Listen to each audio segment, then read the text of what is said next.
Hi hello ವಿದ್ಯಾರ್ಥಿಗಳೇ, ದ್ವಿತೀಯ PUC ಪ್ರಥಮ ಭಾಷೆ ಕನ್ನಡ ಪ್ರಶ್ನೆ ಪತ್ರಿಕೆಯಾಗಿದೆ. ಸೂಚನೆ ಅ ವಿಭಾಗದಲ್ಲಿನ ಪ್ರಶ್ನೆಗಳಿಗೆ ಪ್ರಥಮವಾಗಿ ಬರೆದ ಉತ್ತರಗಳನ್ನು ಮಾತ್ರವೇ ಮೌಲ್ಯಮಾಪನದಲ್ಲಿ ಪರಿಗಣಿಸಲಾಗುವುದು. ಅ ವಿಭಾಗ ಈ ಕೆಳಗಿನ ಪ್ರಶ್ನೆಗಳಿಗೆ ನೀಡಿರುವ ಉತ್ತರಗಳಲ್ಲಿ ಸರಿಯಾದದ್ದನ್ನು ಆರಿಸಿ ಬರೆಯಿರಿ. ಮಯಾ ತನುಜೆ ಯಾರೆಂದರೆ ದ್ರೌಪದಿ. ಪ್ರಶ್ನೆ 2, ಅನ್ಯಲಿಂಗವನ್ನು ನೆನೆಯದವರು ಅಂಗದ ಮೇಲೆ ಲಿಂಗ ಧರಿಸಿದವನು. ಮುಂದಿನ ಪ್ರಶ್ನೆ 3, ಇದರ ಒಂದು ಉತ್ತರ ಧರ್ಮರಾಯನ ಧರ್ಮಪರತೆ. ಪ್ರಶ್ನೆ 4, ದುರ್ಗಂಧ ಬಿಡದಿರುವುದು ಯಾವುದು? ಊರ ಹಂದಿ. ಹೊರಲೋಕವನ್ನು ಪರಿಚಯಿಸಿ ಎಚ್ಚರಿಕೆ ಕೊಟ್ಟವಳು ಯಾರು? ಅಕ್ಕ.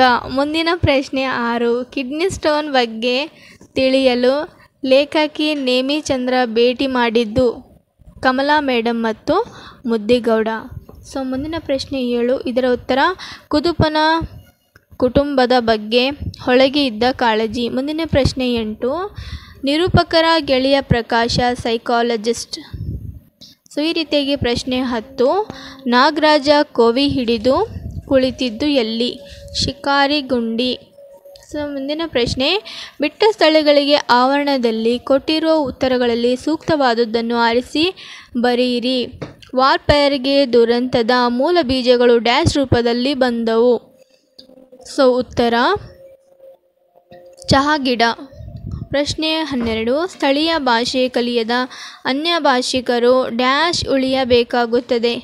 ಪ್ರಶ್ನೆ, ದ್ವೀಪ ಜೀವಿಗಳಾಗಿ. ಮುಂದಿನ ಪ್ರಶ್ನೆ 13, ಭೂಮಿಯ ಮೇಲಿನ ಮೊದಲ ವಿಜ್ಞಾನಿ ಡ್ಯಾಶ್ ಮಗು. ಶೇಷನು ರಾಮಾಯಣದ ಕಥೆಯನ್ನು ಡ್ಯಾಶ್ನಿಗೆ ಹೇಳಿದನು. ಉತ್ತರ ವಾತ್ಸಾಯನ.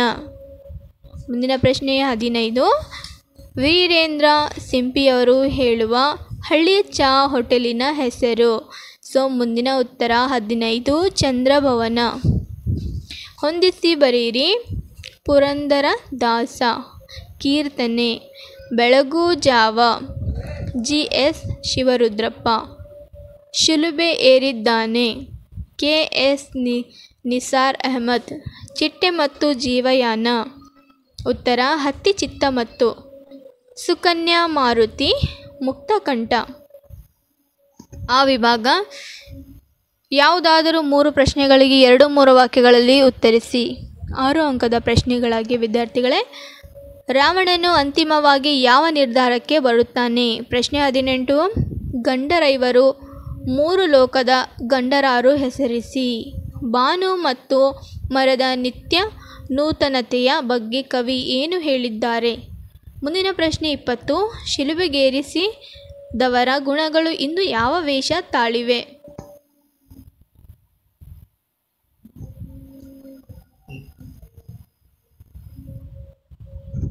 ಯಾವುದಾದರೂ 2 ಪ್ರಶ್ನೆಗಳಿಗೆ 2-3 ವಾಕ್ಯಗಳಲ್ಲಿ ಉತ್ತರಿಸಿ. ಪ್ರಶ್ನೆ 21, ಹೆಂಡತಿ ಸಿದ್ಲಿಂಗಿ ಏನು ಹೇಳುತ್ತಲೇ ಇದ್ದಳು? ಪ್ರಶ್ನೆ 22, ಕನ್ನಡದ ಬಗ್ಗೆ ಮಾತನಾಡಲು ನಾವು ಯೋಗ್ಯತೆ ಗಳಿಸುವುದು ಯಾವಾಗ?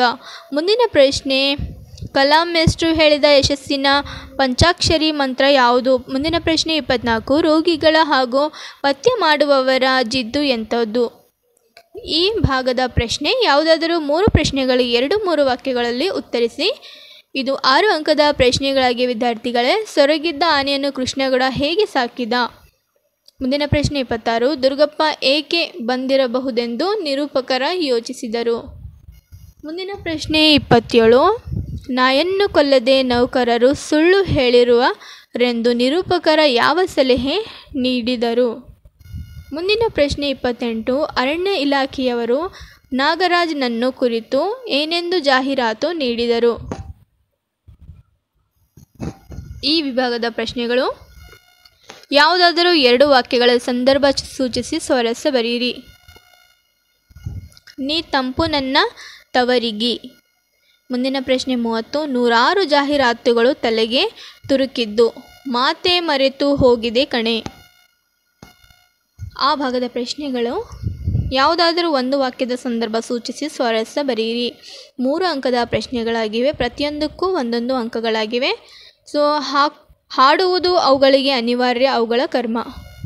ಮುಂಬಯಿಯ ಪ್ರಸಿದ್ಧ ನ್ಯಾಯವಾದಿಯಾದರು. 34 ಪ್ರಶ್ನೆ. ನೀರಿಳಿಯದ ಗಂಟಲೊಳ್ ಕಡುಬಂ ತುರುಕಿದಂತಾಯಿತು. ಯಾವುದಾದರೂ ಒಂದು ವಾಕ್ಯದ ಸಂದರ್ಭ ಸೂಚಿಸಿ ಸ್ವಾರಸ್ಯ ಬರೆಯಿರಿ. ಡ್ರೈವರ್ ಅಣ್ಣ ಎತ್ಲಾಗಿ ಹೋದ, ಇಲ್ಲೇ ಇದ್ದನಲ್ಲ. ಮುಂದಿನ ಪ್ರಶ್ನೆ 36. ಈ ಕಂಬದೊಳ್ ಏನು ಸೇರಿಕೊಂಡಿದೆ? ಈ ವಿಭಾಗದ ಪ್ರಶ್ನೆ. ಯಾವುದಾದರೂ 2 ಪ್ರಶ್ನೆಗಳಿಗೆ 5-6 ವಾಕ್ಯಗಳಲ್ಲಿ ಉತ್ತರಿಸಿ. ವಿದ್ಯಾರ್ಥಿಗಳೇ 37ನೇ ಪ್ರಶ್ನೆ ಆಗಿವೆ. ರಾವಣನ ಮನಪರಿವರ್ತನೆಯ ಸಂದರ್ಭವನ್ನು ಕವಿ ಹೇಗೆ ನಿರೂಪಿಸಿದ್ದಾನೆ ವಿವರಿಸಿ. ಶಿವಪಥವನ್ನರಿಯದವನ ಭಕ್ತಿ ನಿರ್ಥಕವೆಂಬುದನ್ನು ಬಸವಣ್ಣ ಯಾವ ಯಾವ ಉದಾಹರಣೆಗಳ ಮೂಲಕ ವಿವರಿಸಿದ್ದಾರೆ? ಮುಂದಿನ ಪ್ರಶ್ನೆ 39. ದ್ರೌಪದಿ ಅವಮಾನಕ್ಕೊಳಗಾದ 3 ಪ್ರಸಂಗಗಳನ್ನು ವಿವರಿಸಿ.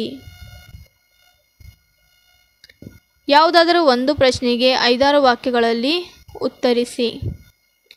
ಬಸಲಿಂಗ ತಿಮ್ಮಪ್ಪನವರ ಸೂಚನೆಗಳನ್ನು ಪಾಲಿಸದೇ ಇರಲು ಕಾರಣವೇನು ವಿವರಿಸಿ.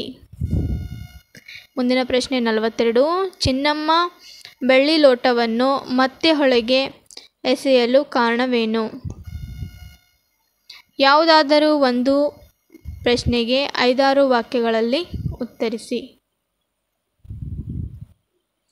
ಕಾಡಾನೆಗಳ ಹಾವಳಿ ನಿರೂಪಕರ ಅನುಭವಕ್ಕೆ ಬಂದದ್ದು ಹೇಗೆ ವಿವರಿಸಿ. ಡ್ರೈವರ್ ಅಬ್ಬಾಸ್ ಮತ್ತು ಕ್ಲೀನರ್ ಕೃಷ್ಣನ ಸಾವಿಗೆ ಕೃಷ್ಣೇಗೌಡನ ಆನೆ ಕಾರಣವೇ ವಿವರಿಸಿ. ವಿಭಾಗದ ಪ್ರಶ್ನೆ ಭಾಷಾಭ್ಯಾಸ. ಕೆಳಗಿನ ಪ್ರಶ್ನೆಗಳಲ್ಲಿ ಯಾವುದಾದರೂ 4 ಪ್ರಶ್ನೆಗಳಿಗೆ ಸೂಚನೆಗೆ ಅನುಗುಣವಾಗಿ ಉತ್ತರಿಸಿ. 45. ಇದು 8 ಅಂಕದ ಪ್ರಶ್ನೆಗಳು ವಿದ್ಯಾರ್ಥಿಗಳೇ.